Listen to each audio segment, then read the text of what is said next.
have a group, or if you're with Sarasota Audubon. And tonight it's fun because we've got the library. Oh, we've got Annie Cowie from Minneapolis, Corby Palacios from Venice, Jonathan, yes, hello, from Minneapolis. Gainesville, Durham, North Carolina. Several from Gainesville, all right. Port Charlotte, that's the locals. Kathy Prophet, the president of Manatee Audubon. Hi, Kay. Nipomo, California. Randy LaSalle, welcome. Alyssa from Esco, Minnesota. Victoria, Minnesota. Mary Lynn. Glynis from Sarasota Audubon. Hi, Glynis.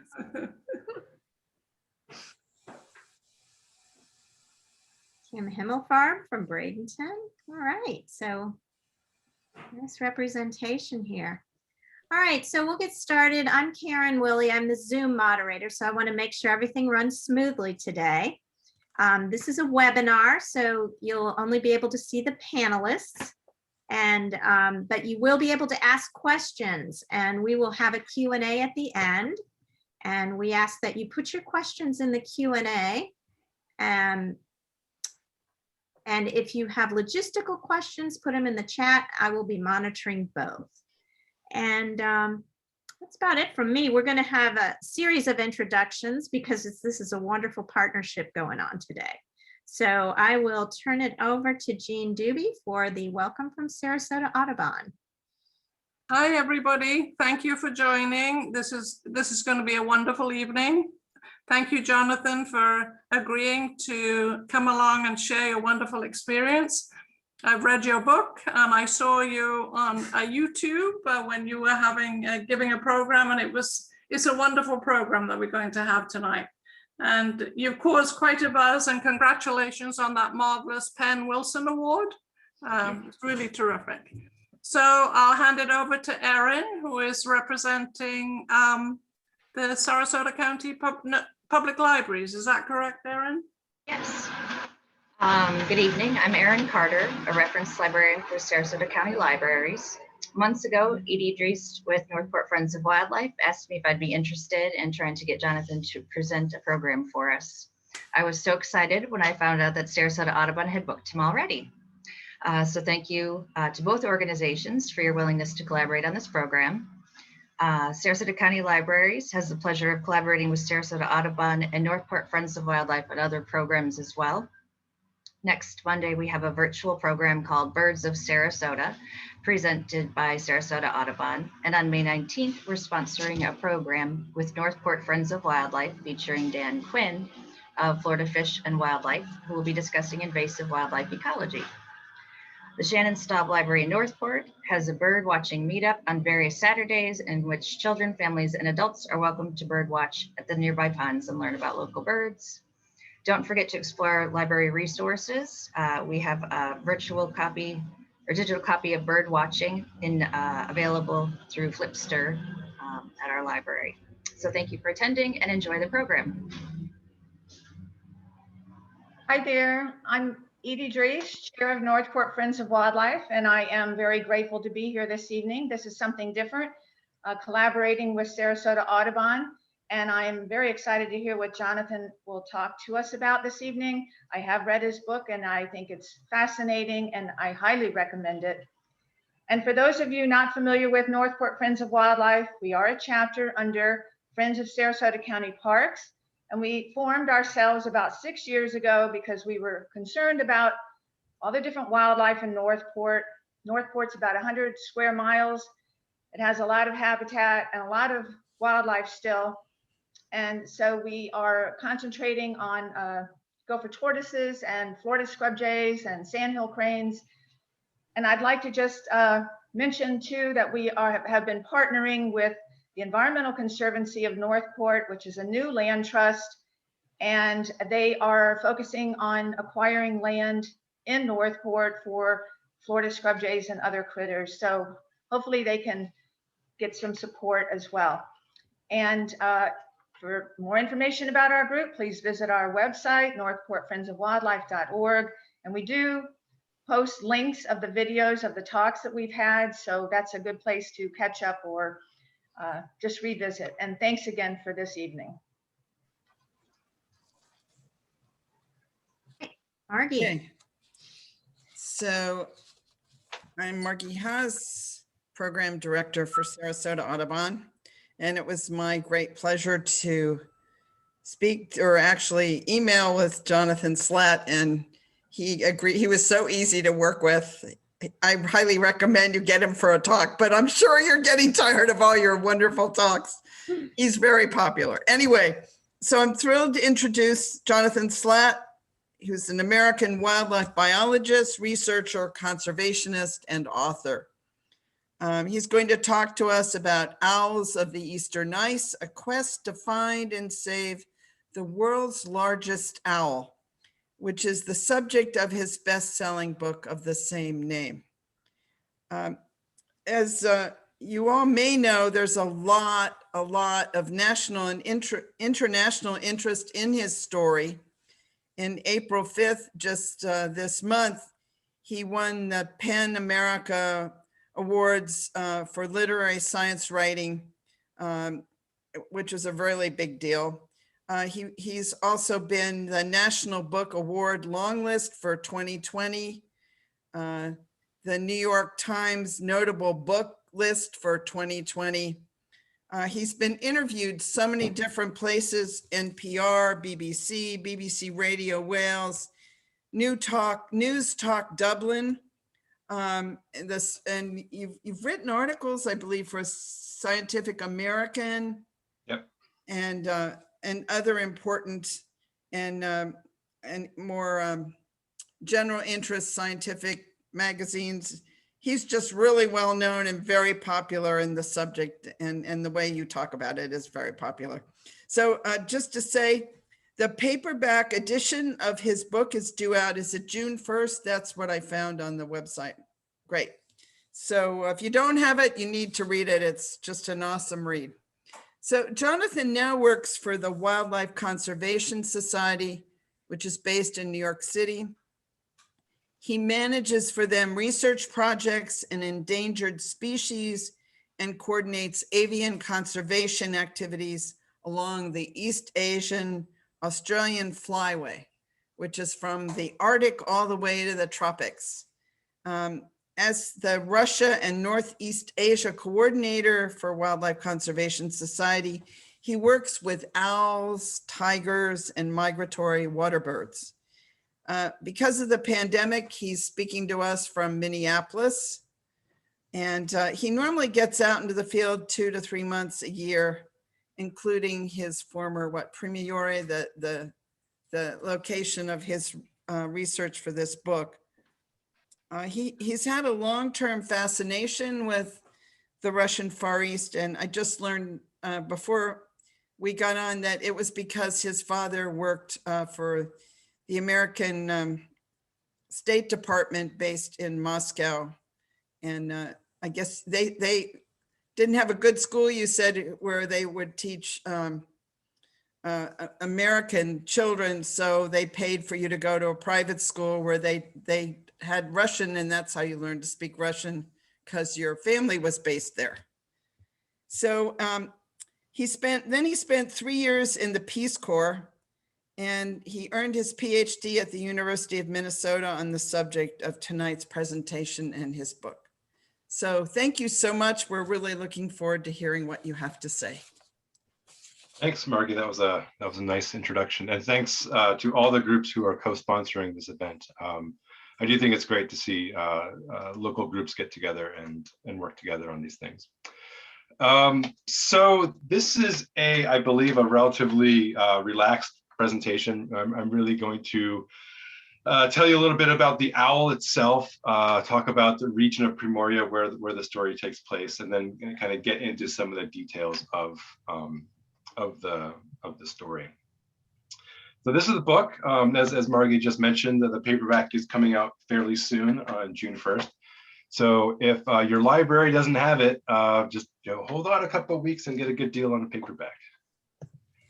So this is the topic of the presentation, right? The Blakiston's fish owl. I mean, these birds are absolutely giant.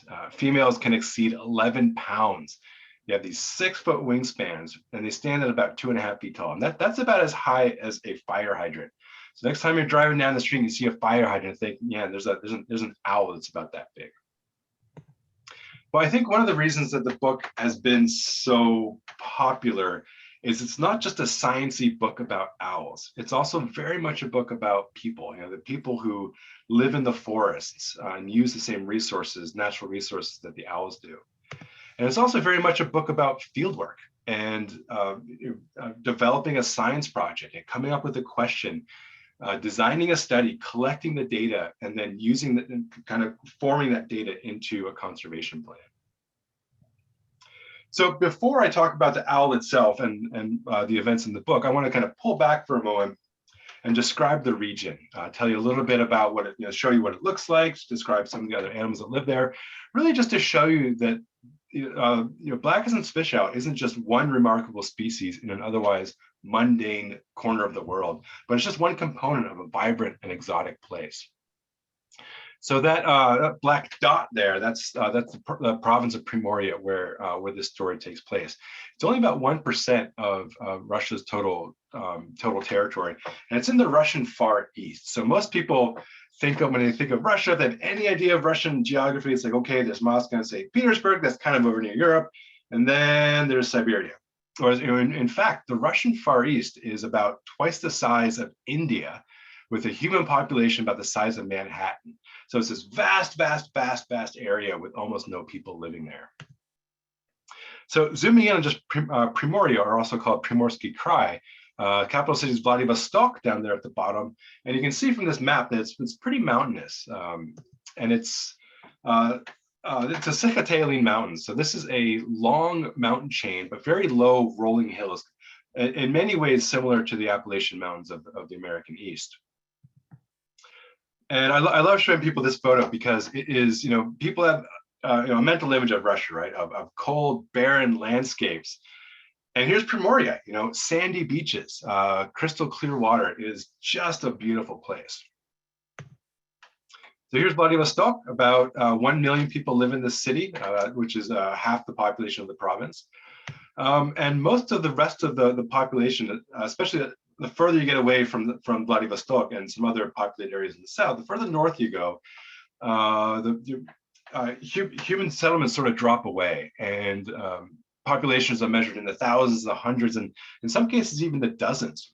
And because of the mountainous terrain, the villages are really kind of tucked where they can fit between the hills and other landscape features like rivers and the coast. It's a very rural life here in northern Primorye. And people usually live in one-story wooden homes that in many cases they built themselves. They get their water from rivers or wells. They heat their homes with wood-burning stoves. They go to the forest for their protein. They hunt deer, they hunt boar, and they go to the rivers or the ocean for fish. There are a number of pretty interesting animals that live here. And I feel like, Florida has a reputation of having weird wildlife, but I think Primorye gives it a run for its money. I mean, there's tigers here. This is the most famous resident of Primorye's forest is the Amur tiger. It's traditionally considered a subtropical species, right? People think of the steamy Indian jungles that have tigers kind of lurking about.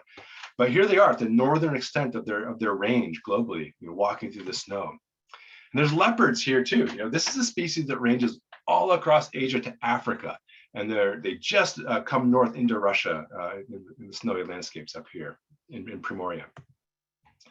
So we have these subtropical species sharing the same space with northern boreal species, things that we might be more familiar with in North America, things like bears. I mean, there's brown bears here. In fact, this is the only place in the world where you have brown bears and tigers sharing the same habitat.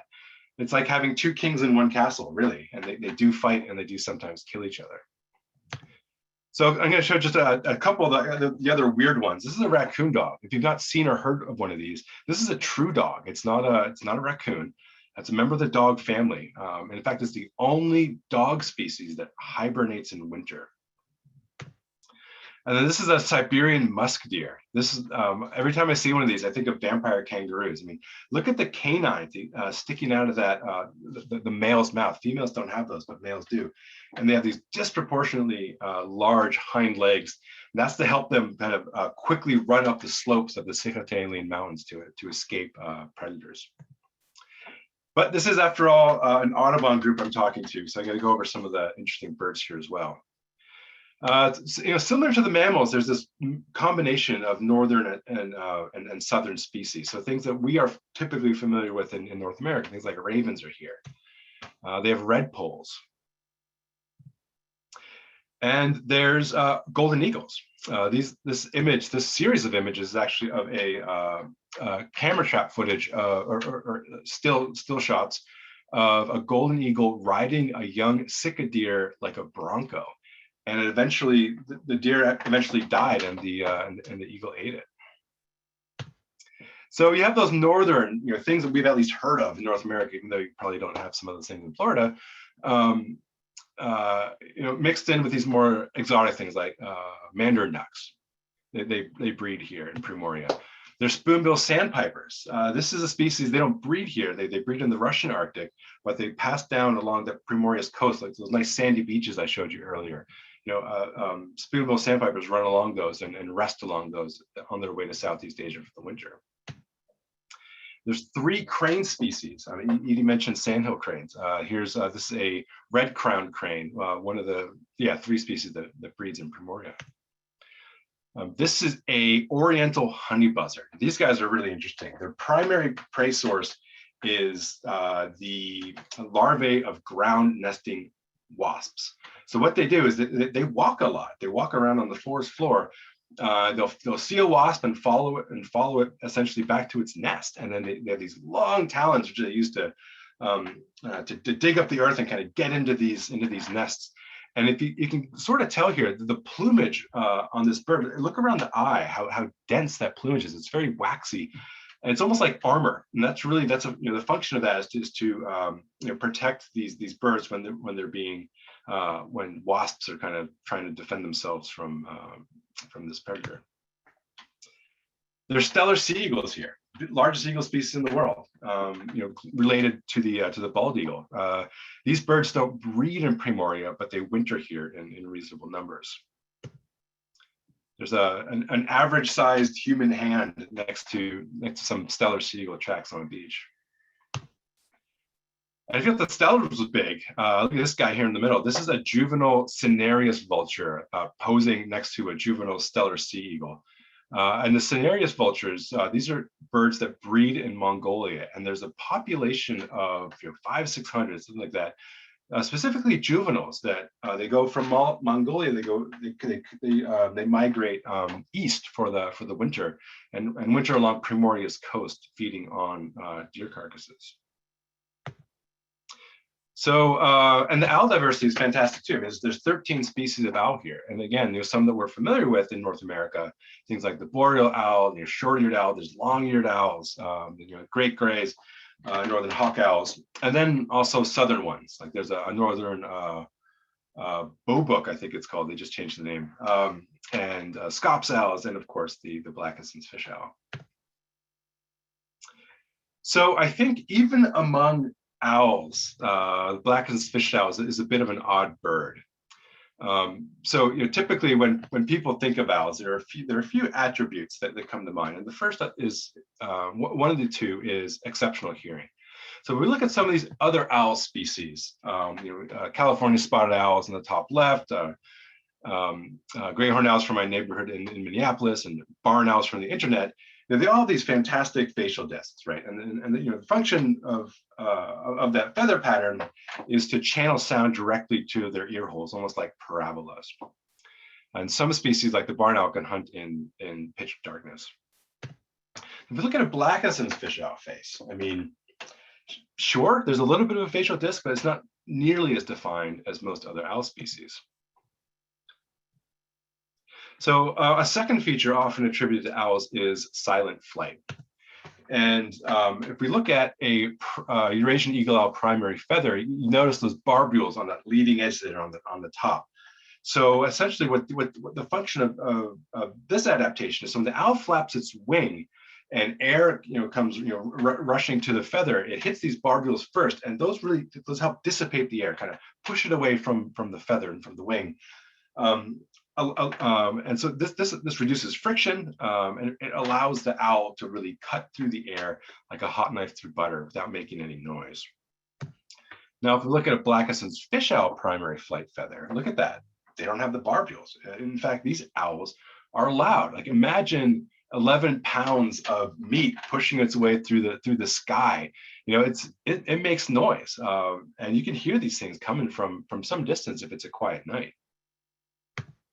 So why would fish owls have lost these owly adaptations? Well, let's look at what they're hunting and where they're hunting it. They're fish owls, right? They're hunting fish. Their primary prey are underwater. And where does a fish care if there's an owl flapping around in the canopy? I mean, it can't hear it anywhere. And they're hunting typically in these very shallow, fast-flowing, rocky waterways, which are loud. So when I'm over there surveying for fish owls in a new area, I move away from the river so that I can hear better because it's so noisy. So I feel like if fish owls had the super sensitive hearing that barn owls do, for example, they would go nuts from all the noise if they were around water all the time. And so these are just adaptations that fish owls lost over time because they simply didn't need them.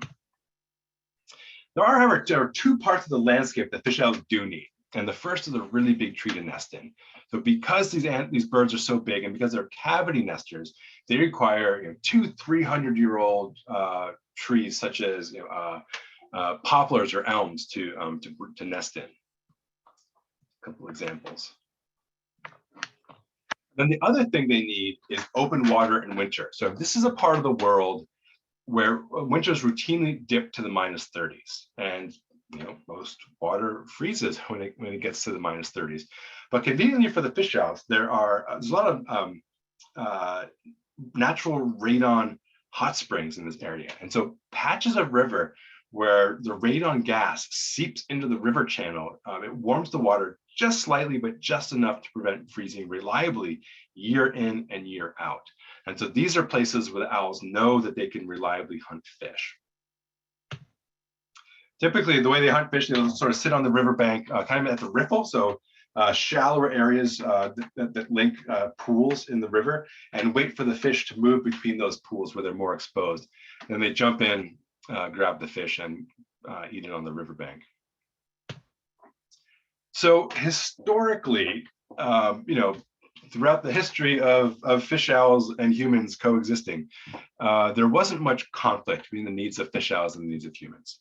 These images are of indigenous Udege from Primorye about 100 years ago, and the Udege would chop down some of these big trees, these big rotting trees, because they could haul them out and use them as boats. And they would also hunt fish owls periodically, especially in autumn, as these owls would amass these thick fat reserves because they're getting ready for a long, lean winter. And so they would target them specifically when you have this really big fatty bird, because then you can eat this really big fatty bird.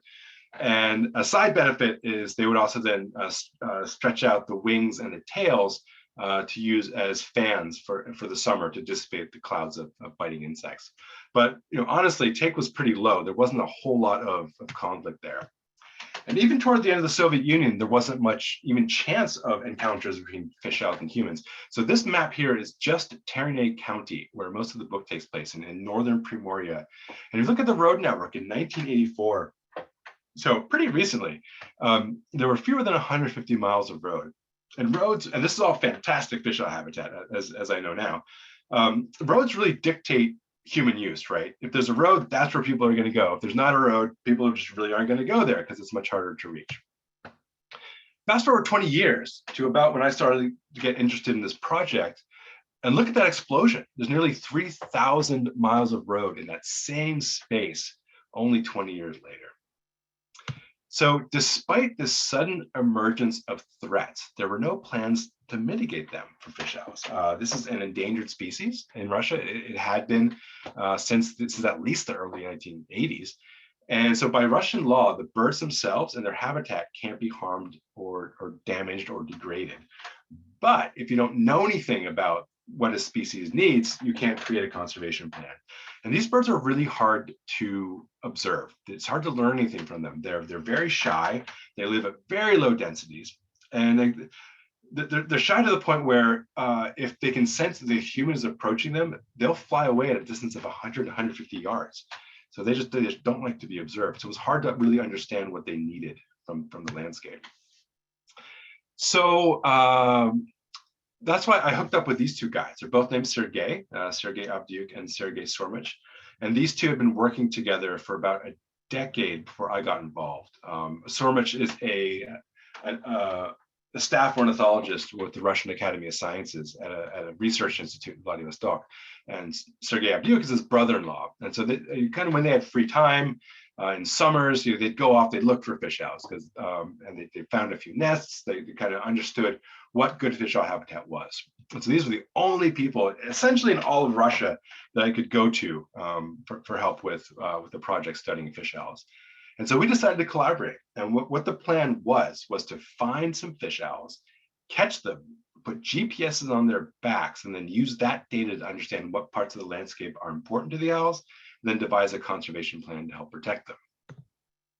So this project, which became my PhD project at the University of Minnesota, was broken into 3 parts, which was corresponded to the 3 different parts of the book. And part 1, so this was March of 2006, where it was an expedition to look for owls in the northernmost part of Primorye. This is actually me flying in by helicopter, because they couldn't drive there at the time. There were no roads leading there.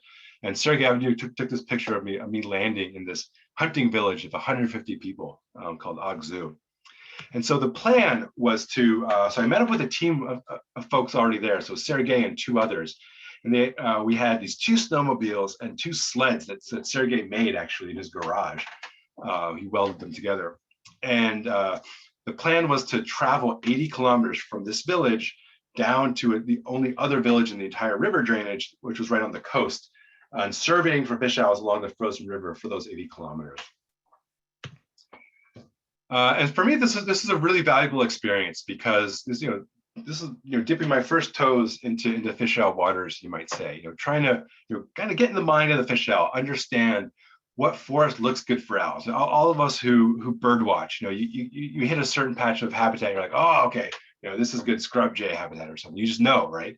And so this expedition was kind of giving me those reference points to understanding what was important for owls. And so there were a few things that we keyed in on. So anytime we'd see one of these open water patches, we'd get out the binoculars, have a look, and look for tracks. Because these owls walk more than most other owls do. And so they'll go to one of these open water patches and kind of walk up and down looking for a good spot to wait in ambush to jump on a passing fish.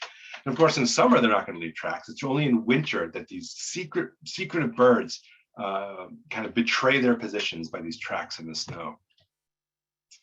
And also, these big trees, these old growth poplars, are relatively rare on the landscape. And so anytime we'd see one of these too, get out the binoculars again, crane your necks up, look for a hole.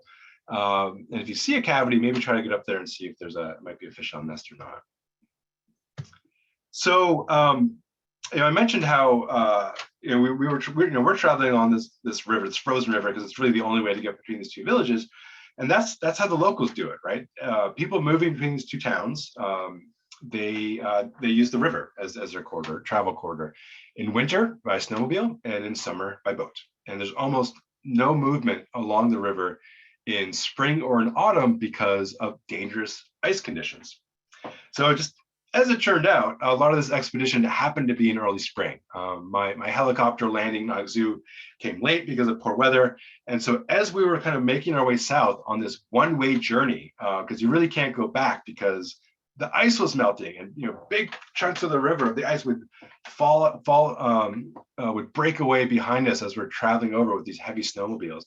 And we ran across things like this that you can see. So this at silvery band crossing the frozen river is in Russian it's called a naled, which literally means on the ice. So it's somewhere upriver water, because of spring melts, water bubbles to the surface, flows across the ice and then disappears somewhere downriver.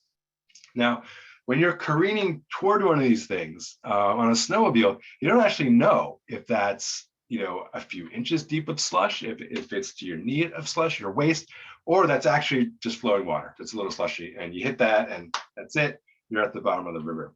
So when we see one of these things, we tried to really stop and kind of assess the danger level before crossing. And a lot of them were pretty shallow. So here's us crossing one.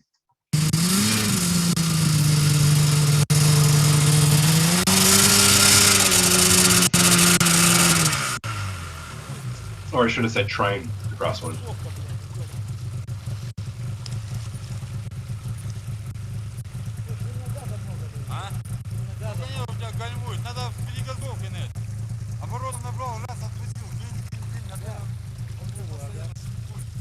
And so this really was, and I mentioned this being a one-way journey. I mean, we were, we'd come across these things and there really was no turning back. We had to just keep pushing forward. But as, spring continued to advance, we kept running into more and more of these things.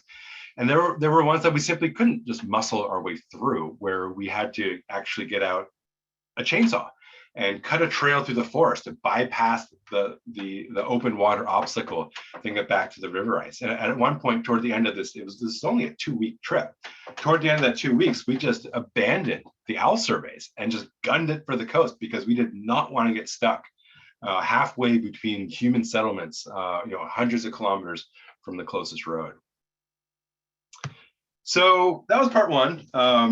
And then, so part two of the study and part two of the book was much more laid back. This was now spring of 2006. So we all, kind of got back to civilization. It was like a 21-hour boat ride from the coast up there, but kind of back to Ternay, where I was based. The field crew kind of dissipated, and so it's really just me and Sergey and his pickup truck. And we spent the next few months driving around that road network, that map I showed you before, visiting some sites where he and Sergey Stromich had found fish owls in the past, just to see if they were still there, and looking for new owl territories. And the idea here was to build a steady population.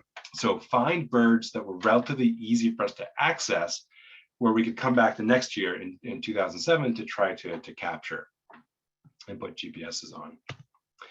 So like I said, this was fun. We're just driving around these roads looking for owls, great weather, sleeping in tents, and sometimes we'd stay in these random hunter cabins that we'd come across.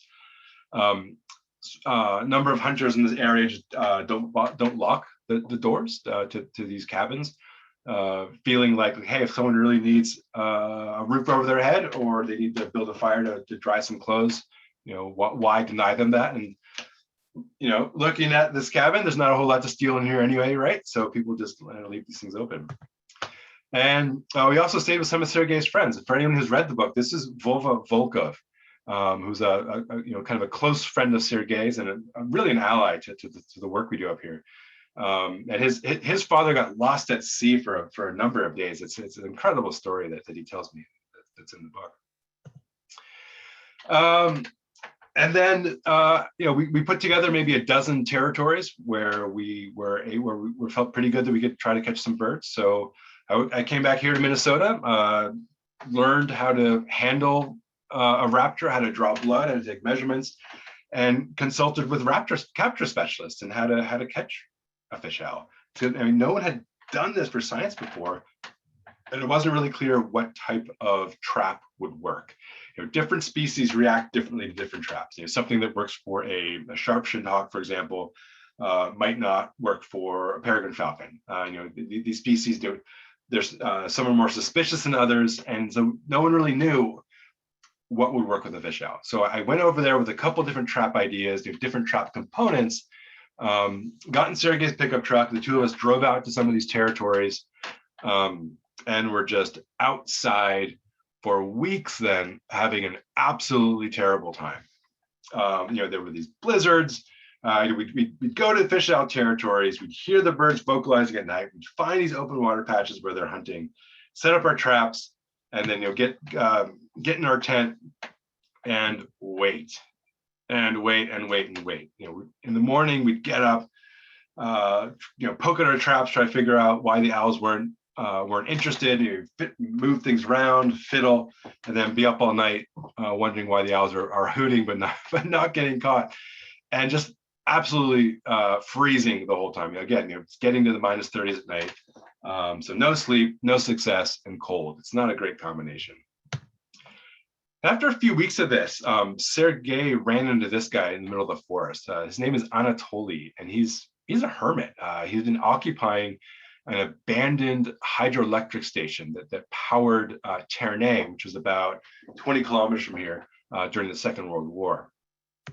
Now, as it turned out, his cabin here was right on the border between these two fish owl territories. So like you could stand at that door right there and hear two different pairs vocalizing from that one spot, one upriver and one downriver. And Anatoly's like, hey, I've got an extra room. Why don't you come stay with me? And so, we took off. I'm always a little suspicious of moving in with a random stranger, but it turned out to be a good move. He's a very friendly guy. He had some weird ideas, but really friendly, extremely gracious host. And, we still weren't catching owls, and we were still up all night, but at least we had some warmth. We had a roof over our heads, and that really helped with morale. And so the way the captures would work is, we'd set up these traps where the open water was, and we can't dictate where the open water is. And so from Anatoly's cabin, for example, we had one, for the one territory, it was a few kilometers downriver where we had our trap set. And the one upriver was maybe 500 meters away, 500 yards or so. And so we cut these, for the downriver one, we had to go by snowmobile, but for the upriver one, we kind of cut this trail, a ski trail that went a little bit through the woods and out on the river ice leading up to this site. So that, and then we had a trap transmitter. So if a trap got jiggled, it would give off a radio signal that we could hear on a receiver. And then we jump into our stuff, get on our skis, and kind of shuffle up to get to the owl. And we had a number of near misses where the owls got caught, but they escaped before we got there, or it was a real learning experience trying to figure out how to catch a fish owl. And so I'm just going to read 3 paragraphs from the book describing the first actual capture. We approached the trap a few hundred meters away on skis. Up ahead, I saw Sergei's spotlight reveal a fish owl sitting on the bank, watching us. Like one of Jim Henson's darker creations, this was a goblin bird with mottled brown feathers puffed out, back hunched, and ear tufts erect and menacing. I'd seen other owl species adopt this posture in order to look bigger and more threatening to an aggressor, and it was working. This was a creature braced for battle. I was taken aback, as I still am every time I see one of these birds, by how enormous it was. The beast stood immobile, glaring at us with yellow eyes in the winter dark and illuminated unevenly by Sergei's light as our pace quickened. Everything was silent except for the rhythmic friction of skis on snow and our gasps of exhaustion. The urgency to reach the owl before it freed itself was palpable. My heart stopped as the fish owl pivoted and took to the air in retreat, but the weight of the trap held and drew the bird softly back to ground. The huge owl moved away from us with awkward bounds along the broad snowy bank, dragging the trap with it until finally, when we were only meters away, the raptor spun onto its back on the river's edge. It lay there facing us, talons extended and agape, ready to shred any flesh within striking distance. In the off-season, I trained in raptor handling at the Raptor Center at the University of Minnesota, and I'd learned that hesitation with the defensive raptor doesn't do anyone any good. I swooped my arm in a fluid motion the moment I was within reach, scooping the bird up by its extended legs. Upside down and confused, the owl relaxed its wings, and I used my free arm to tuck them first against its body, then the body against me as though holding a swaddled newborn child. The owl was ours.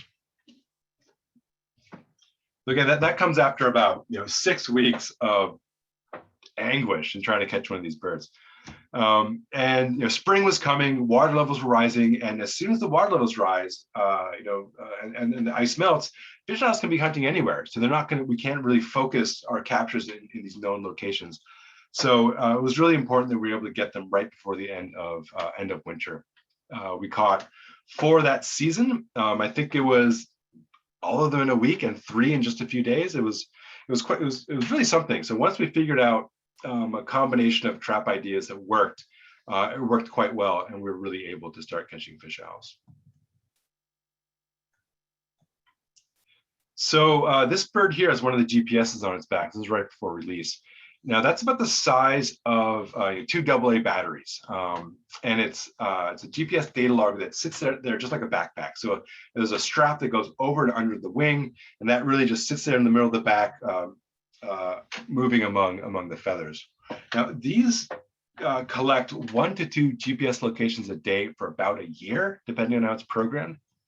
But the trick is that in order to access that data, we need to recapture the same bird, plug that thing in, and download the data. Now, this entire project was grant-based. So, I'm writing grants for this. Sergey's writing grants for this. We're scraping together, $2,000 from here, another $2,000, $3,000 from there, to fund my flight over there, to fund field assistant salary, all our food, all the gasoline, and GPS units. And one of these was $2,000. So putting $2,000 on the back of a wild animal and then just letting it go, assuming that at some point in the future we'd see that same bird again and be able to catch it to download the data. And it was stress inducing, I'll say that. But these birds are they're long lived. There's a record of a wild fish owl from Japan who's almost 30. They don't really have natural predators because of their size, and they're territorial, and they can only hunt in certain places in winter. So we figured that combination of things meant it was a good chance we'd find these same birds in the future. And thankfully that paid off. We were able to recapture every single one. So after our first field season, Sergey and I got a little more serious about it and started driving around in this thing. This is a Gaz 66, which is a pretty formidable Russian transport vehicle. I mean, they break down all the time, but they can get you somewhere. And so this kind of has a custom built 2-room apartment, essentially built onto the bed there with a wood stove. You can see the stovepipe sticking about back. And so we drive around that road network, revisiting some sites that Sergey and I had found in spring of 2006, and work out of this vehicle, catch owls, and then kind of pack everything up and move on to the next site. So over the years, we had this revolving cast of field assistants. So every field season, I was working with Sergey Avdiuk very closely. And we had other people who work with us, some for a season or two, some for just a few weeks, really. Because it's actually quite difficult to find someone who is willing to spend up to 6 weeks living with 2 to 4 other dudes in the back of a truck in the middle of winter, parked next to a river in the middle of nowhere.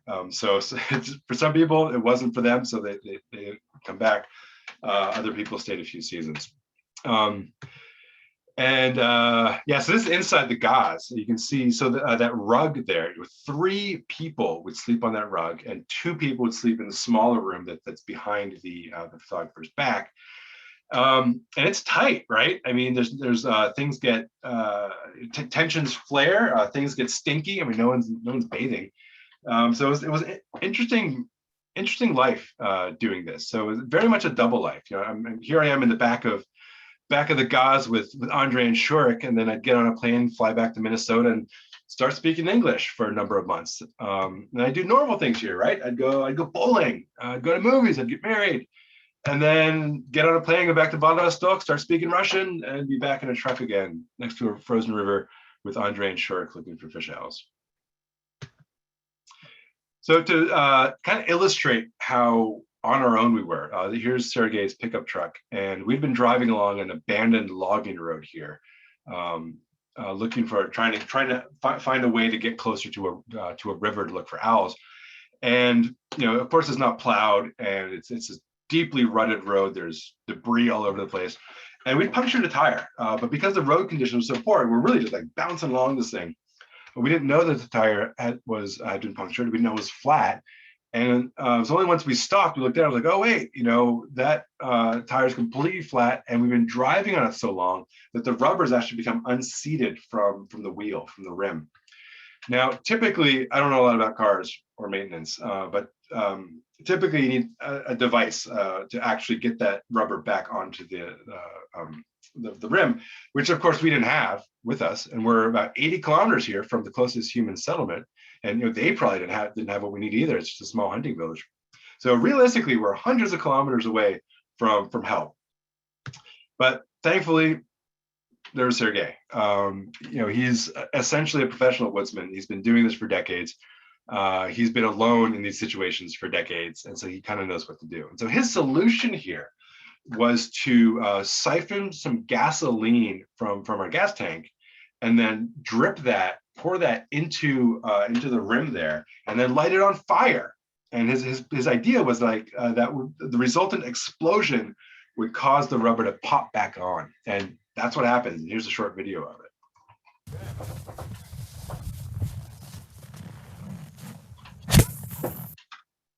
And hey, it worked. So we were able to then find the hole, patch it, fill up the tire, and be on our way. So Sergey had been an engineer in the Soviet times, and when the Soviet Union collapsed, so did his job, and he really just walked into the forest and never looked back. So that's one of the reasons he was able to constantly fix the broken down GAZ-66, because he understands how things work. But he's also so field savvy. Like, he would know when, at what point in the break of a blizzard should we try to get across a mountain pass, otherwise we'd be stuck somewhere for weeks. Or he'd know where exactly to try to cross a swollen, flooded river to get to the other side, so I can make it back to Vladivostok and get on a plane to go home. So he really was an invaluable part of the success of this project. And he's also good with people. Here's Sergey with the headlamp on. He's got his arm around Shurik, and he understood early on that we need to make friends with a lot of the people in these remote communities.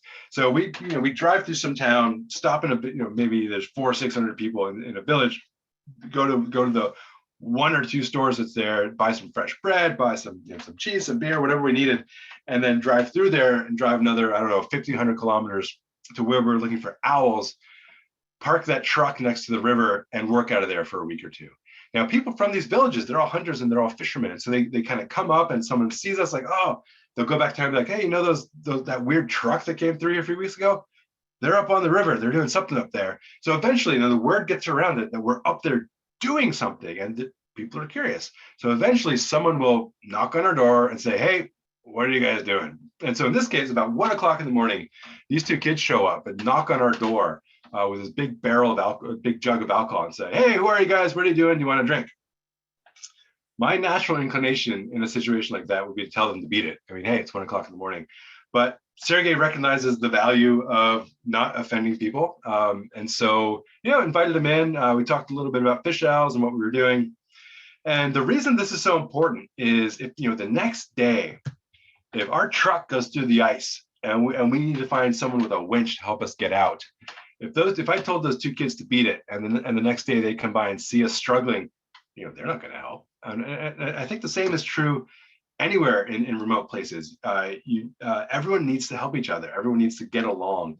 And so by developing this network of friends and contacts throughout this area over the years, and I've been going up to this part of Primorye since 2006, and Sergey, for 5 years or so before that. We now have people, we'll stop in these villages. So when we stop to get bread somewhere, we'll also stop in at Vadim's house, for example, say, hey, we're trying to get up to, whatever fish out territory. How's the road? Are any bridges out? So we get local information. These guys give us meat sometimes. They give us fish. And it's very much a two-way street also. I bring over camping equipment or hunting gear that these folks simply don't have access to in rural Primorye. So here's the big question, right? Who cares? Sergey and I ran around the Russian woods, torturing ourselves and catching owls 10, 15 years ago. I wrote a book about it. Who cares? Well, I hope to make the case for why you should care. So I keep talking about the road network and these roads. Well, here's what one looks like. You got this dirt track moving across the river valley and crossing this frozen river. And so because Primorye is largely so mountainous, all the roads are in the river valleys. The roads only go up into the mountains at mountain passes. They don't do tunnels here. So by and large, every single one of those roads that I showed you on that map before goes through a river valley. Now, here's some of the raw data from the GPS data from the backs of these fish owls. There's 5 different owls represented here around the village of Amgu. There's 2 pairs and a single male who's that light blue color way up in the northeast. I recognize that maybe this isn't that telling for you, but almost every single one of these GPS points is in a river valley. I think it's 0.14% of the thousands of GPS locations were outside of a valley. If you look at those orange ones, you can see how they are really like, they're not going to, like they could fly over a hill to get to a different river. They don't, they fly around it. So there's very clearly this conflict between the needs of humans and putting in these roads and the needs of owls of living. But hey, that's what conservation is. That's what my job is now. It's to find solutions that benefit both people and wildlife and use scientific data to do so. So if you haven't guessed by this point, almost all these roads are logging roads. Logging is the backbone of the central economy in Primorye. It's mostly selective logging, which is much better for the landscape than clear cutting, which is just pretty devastating.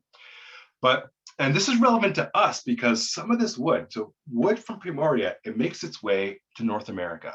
It goes to Europe as flooring.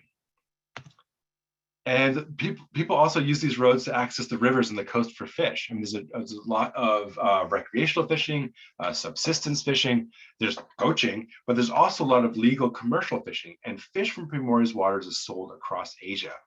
So how these natural resources are used and managed by humans matters to fish owls, but also matters on a global scale to us. If the fish and the trees can be harvested here sustainably, we benefit from it, not just the owls.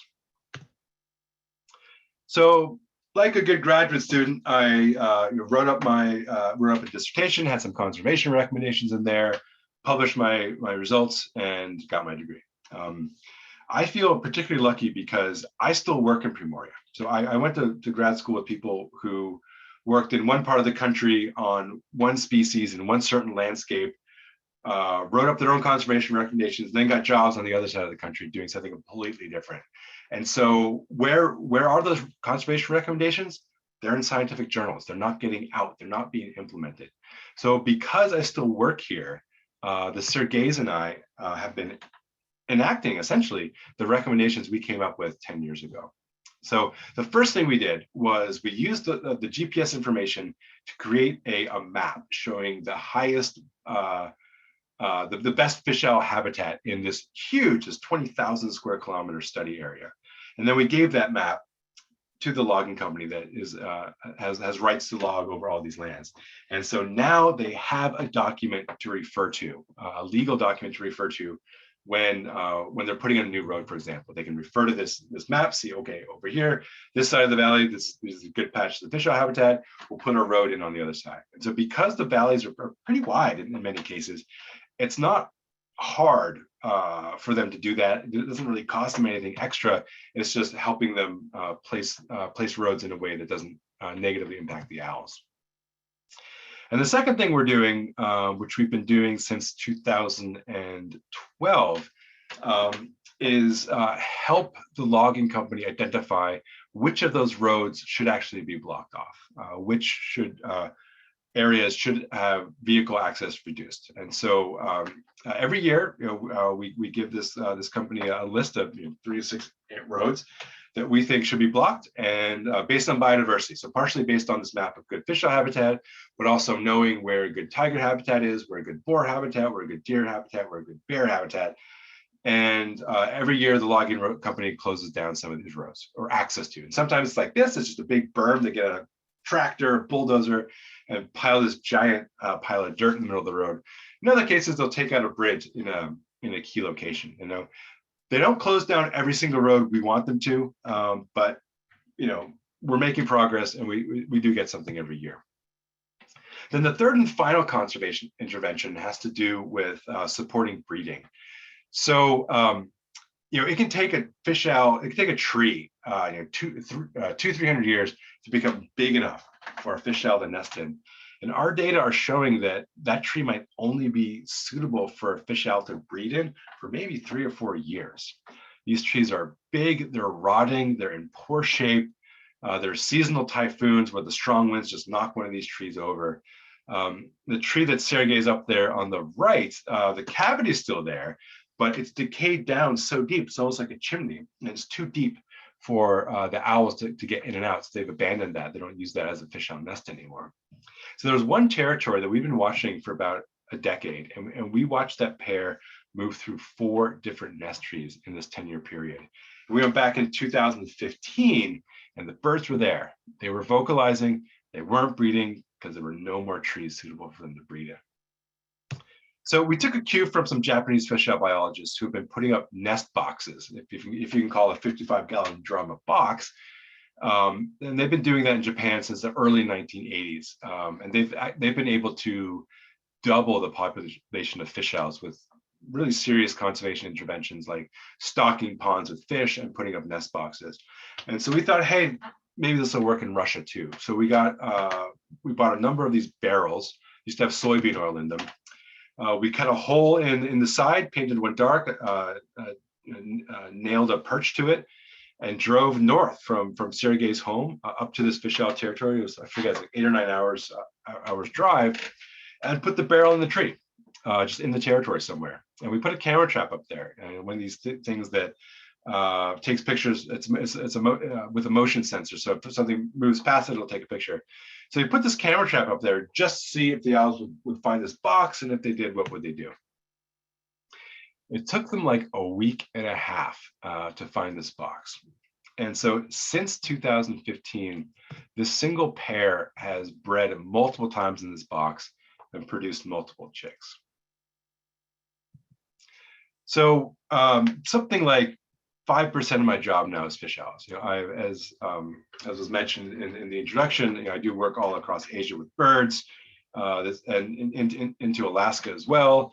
I'm involved with some tiger research, and but the fish owl work that I do, even though it's such a small part of my job now, brings me the most satisfaction.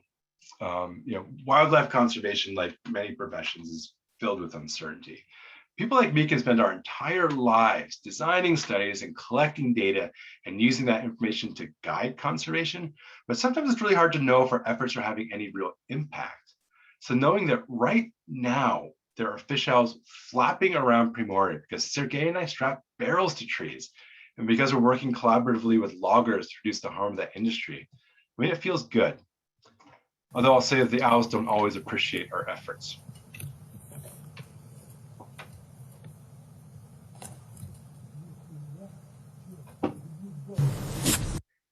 So thank you. That's what I have. If you haven't read the book, please do look for it in your library or elsewhere. So I hope there's some time for questions. Yes, absolutely. We'll bring the panel back, and Margie will handle. And thank you so much, Jonathan. That was fantastic. Thank you. Felt like we were on an adventure. Fascinating.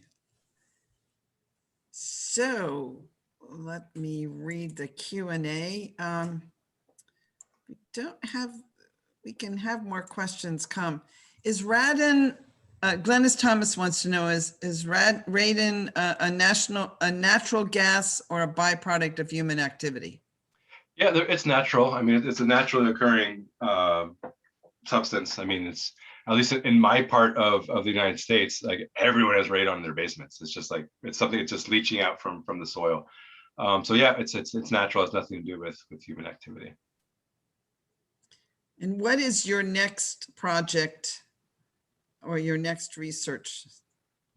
Sounds like you've got a lot. Gosh, my next, my fingers are in so many pies right now. I'm looking for a graduate student actually to do some more fish out.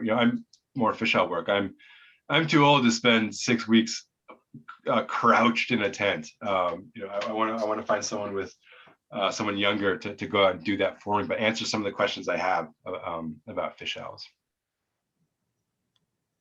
Somebody is suggesting in the chat, Linda Bigelow, how about a book on fish owls for kids?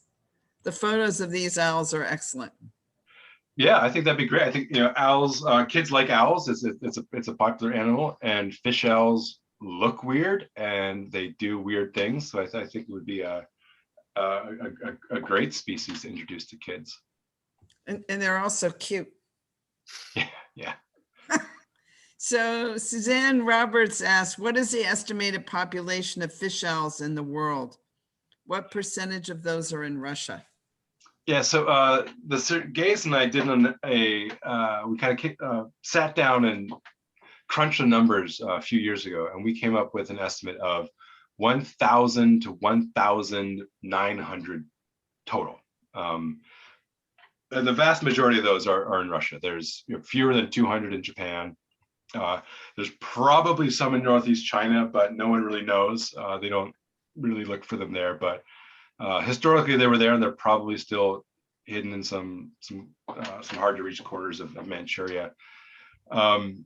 So yeah, I mean, there's not that many, and the birds in Japan are really highly endangered. There's really not many, and they have some significant conservation problems there. I mean, after the Second World War, Hokkaido Island, which is the part of Japan where these fish owls are found, was really a target for development, really to kind of give people jobs and provide employment. And so one thing they did was built dams. They built thousands of dams in Hokkaido, many of them right along the coast. So as you're driving around Hokkaido, you see these beautiful waterfalls, and then you realize, oh wait, that's artificial. And you go above that dam, and there's no fish. The salmon can't get up there anymore. And so it looks like fantastic fish owl habitat, but it's ecologically dead. So it caused a huge population crash in Japanese numbers, Japanese population. And then it was late 70s, early 80s that they realized this and started to really try to help the owls. But if you cut down all the 200-300-year-old trees, it takes a while to grow those back, and that's why they have all these nest boxes. Edie, you want to ask your question?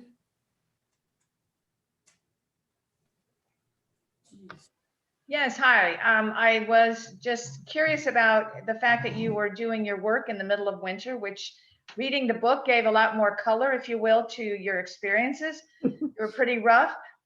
So my question is, you weren't doing that in the summer because people are hunting, or? Mostly it was I touched on this slightly. It had to do with the captures. I mean, you can't, if you go to if you're trying to catch a bird, and in summer it has a 10 kilometers of river where it can hunt, and where are you going to put your trap? If you go in winter and there's 4 open water patches in that 10 kilometers, you have a much better chance of catching one of those birds. And then also when we go to new areas, in summer, if there had been a bird hunting somewhere, you'd never know. But in winter, because you can see the tracks, like, okay, wait, let's hang out here, look for more owls, and maybe we can put our traps here. So it was just unfortunate. I wish it wasn't in winter. Honestly, it would. August to September are the most beautiful months there. It's such a lovely place. Those months, I'd love it if that was my field season, but it wasn't. You also said you were checking their blood, and I'm interested to know what you were checking for. Yeah, we weren't checking their blood. We were drawing their blood. It's a species that people hadn't really had their hands on in Russia. So we figured we've got them. Let's just draw blood and preserve it. We didn't use it for anything, but we've collaborated with Japanese colleagues who use that information to understand the genetic differences between the birds in Japan and the birds in Russia. Somebody, I don't know from whom, wanted to know, where are the original banded owls now? Where are the original banded owls now? At this point, my guess is many of them are dead. Some of them could still be alive, because we banded them when they were young. And if you have in Japan, if you have birds who are almost 30, a few of them we know died. one was hit by a car, another was shot, and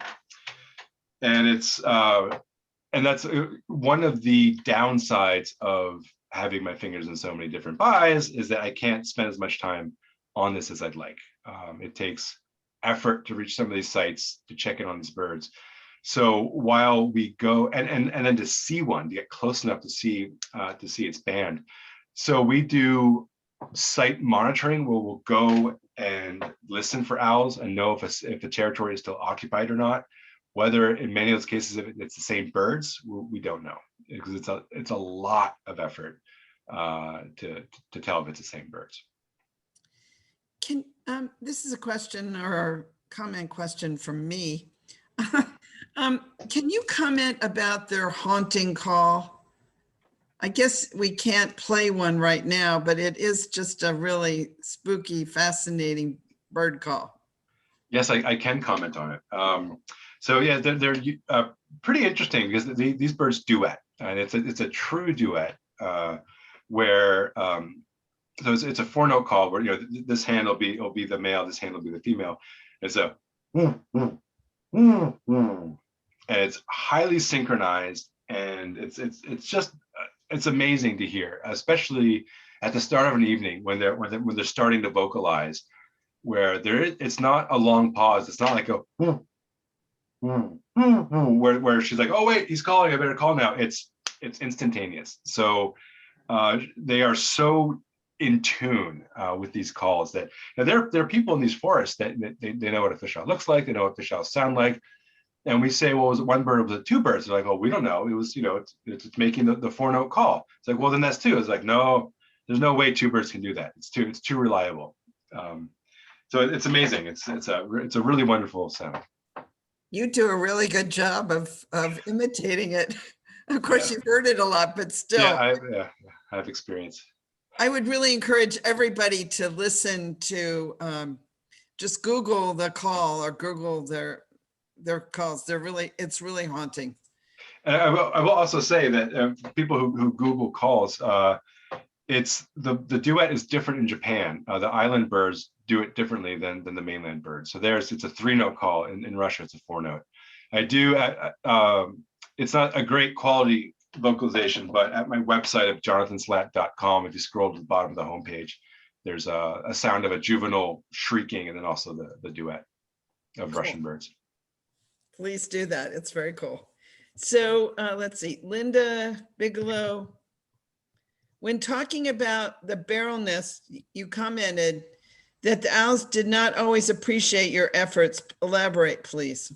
Well, it was sort of, you know, showing that an owl kind of sneaking up and whacking Sergei Stromich in the head from behind, which is, you know, some owl species do this more than others. I mean, I've worked with California spotted owls, and those things are vicious, man. Like they will come after you. And typically, fish owls were, I would say, surprisingly docile, but both in hand and also, you know, you kind of get up to a nest and the female might fly off and sit and kind of look at you, but not really come at you. So it's only been twice that we've had owls come at us and try to. They don't, you know, they sort of ball up their fists and kind of punch you in the back of the head as they fly by. But you know, they draw blood too. That bird drew blood from Sergei there. So you can hear their calls on jonathanslatt.com. I put the link in the chat. Oh, you did. That's right. Okay. And also, if you just Google any bird call, any bird, and look for audios, it's not hard. It's not hard to find other YouTube. I mean, it's not easy probably for the Blakiston fish owl, but you can find them. I found them before I read your book even, and it inspired me to read your book even more. So let's see, maybe there's more in the Q&A now. Do young owls take long to mature, and do they stay in the same territory? Yeah, that's a great question. And it's one of the big conservation issues with these birds. In Russia, they a pair will typically breed only every other year. So not every year, every second year. And then they will lay 1 or 2 eggs, which typically results in only one chick fledged. Then that bird will stay with its parents for about 1.5 years before dispersing to find its own territory. And then it's about the age of 3 that it reaches sexual maturity. So it takes years to add one new bird into the breeding population. So if you have, a pair that's living close to one of these roads, for example, and the female gets hit by a car and dies, the male will stay there, hooting alone, waiting for a female to show up. And this happened in the book. There's a bird who's actually abandoned by his mate, and he's there for years by himself before. And right in 2010, at the end of the last season that I was checking on that pair, he had found a new mate, but he sat there for years just waiting for another bird to show up. So they're very susceptible to any of these small changes. So Jeff Hamburger asks or says, great talk. I bought your book last week and started it before I heard about the talk. Fascinating. Great. You're such a good writer. I second that. Do you have another book in you? I do have another book in me. I don't have another book in me right now. I was saying before we started recording that I'm a little burnt out. It's hard to be inspired to write about nature and wild places when I've been in the same Minneapolis closet for more than 1 year now. I need to start traveling again. I need to get back to these places that inspire me to want to write about them. So something's coming. It's just I'm not working on it right now. Can you give us a hint?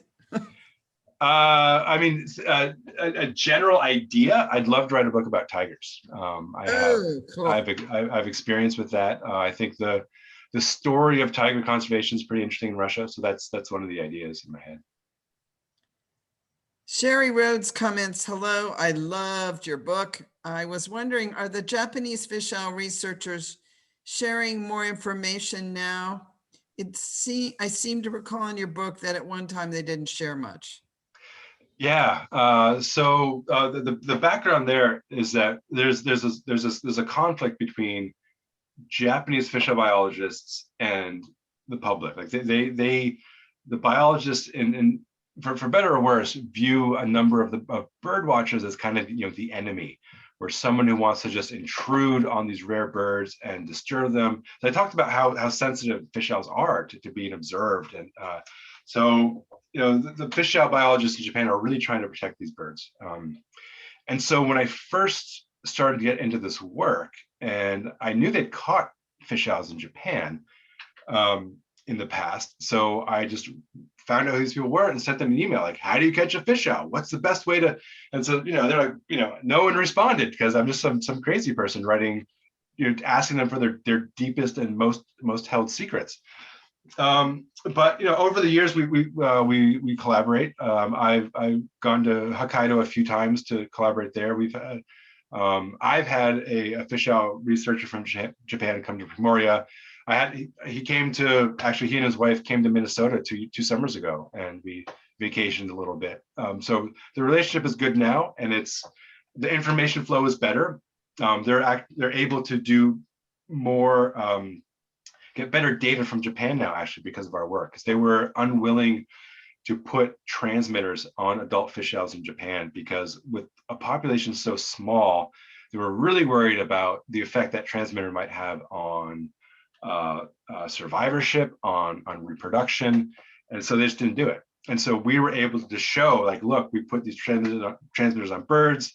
We had them on for 1 year, and some birds, when we re-catch it, we take a transmitter off, put a new one on. So some birds had transmitters for 4 years, and all of them bred. All of them kept their mates. They nested. They raised chicks.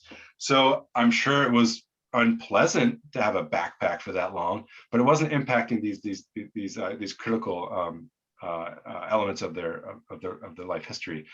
And so they're doing that now in Japan. They're putting GPS transmitters on birds, and they're getting really good data as a result. That's great to hear. Herma Nyhoff just says, no question, just a great big thank you for a fantastic presentation. Thanks. We were riveted by your excellent storytelling.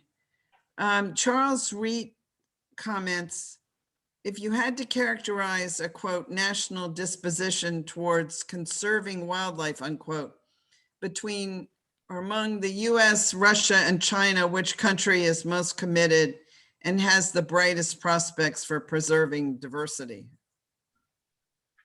Wow. Well, I mean, I think everyone has their pluses and minuses. I'm not sure how to answer that in a more satisfactory way. And I feel like, so where I work in Russia, it's very rural, and people have a very close connection with the landscape. You know, the ability to feed their families depends on the quality of the forests around them. And so some people get this, some people don't. I mean, I mentioned there's one hunter in the book who, you know, there was a lot of snow in winter, so he's out throwing bales of hay in the forest next to the road, so that the deer that he plans to shoot come spring don't starve to death. So, you know, there's this interest in, you know, sustainable use of these natural resources. So, but I think, you know, in the U.S., I think there's a lot of smart people. I don't pay any attention to U.S. conservation issues, to be frank, because I feel like there are competent individuals here to do that. And I think China has a very complicated history with wildlife conservation, but, you know, they're doing much better now. I mean, just in the last few years, like they've established a protected area just on the China side of the border from Primorye. It's a protected area that's it's twice the size of Yellowstone. It's meant to help populations of tigers and leopards rebound there, and it's working. I mean, there's problems, but tigers are coming back, leopards are coming back. So I think everywhere there's success stories and failures. Do you know if there are fish owls there as well? I believe so. Sergei Sormich has been there looking for them, and he says he's found really good habitat. And if he had, because it can take like a week in one patch of forest to know for sure if there's a fish out there or not, especially if you're traveling outside of winter. So he's gone outside of winter and said, yeah, I found these great spots. I didn't see owls, but my guess is they're there. Madeline Rue wants to know, what are the weird things that owls do? What are the weird things that owls do? Well, these owls eat fish. I mean, I think that's pretty weird. I mean, I know there are, barred owls and great horned owls in the U.S. periodically would drop down to take a fish, but I think, you know, purposely going after fish and other things too, like lamprey and, you know, crayfish. It's pretty. I think that's interesting and weird. So Mary Lynn wants to know, what are your 3 favorite memories of your work in Russia? That's an interesting question. You guys really, if you haven't read his book, I really encourage you to read it. You have such a warm and connected feeling in how you write. You're just, it's wonderful. You really get a sense of the owls and of Russia. Well, I mean, yeah, it's a place that I love, and it's a species that I'm enamored with, and so being able, I think it's easy to describe the loves of those places, and also being able to, because most people have never heard of this place or this bird. I don't have it now, but I used to have on my phone, I had a custom made case that had a fish owl on it, a picture I took, because I study fish owls, and someone says, what's that? It's like, well, there it is, because no one knows. So that's one of what I get out of, one of the greatest pleasures I get out of this book and the reception the book's had is that people know about this place now. They know about this owl, and you can't care about something, you can't conserve something unless people know about it and people want that to stay around. And so that's the biggest success for me in the book. Very cool.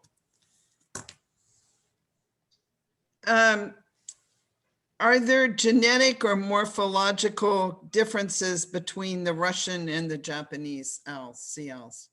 There are differences, yes. The two easy ones are vocalizations, which I mentioned earlier, And plumage-wise, there's some differences. The fish owls in Japan are darker, and the ones in Russia have a white patch on their nape that the Japanese birds don't.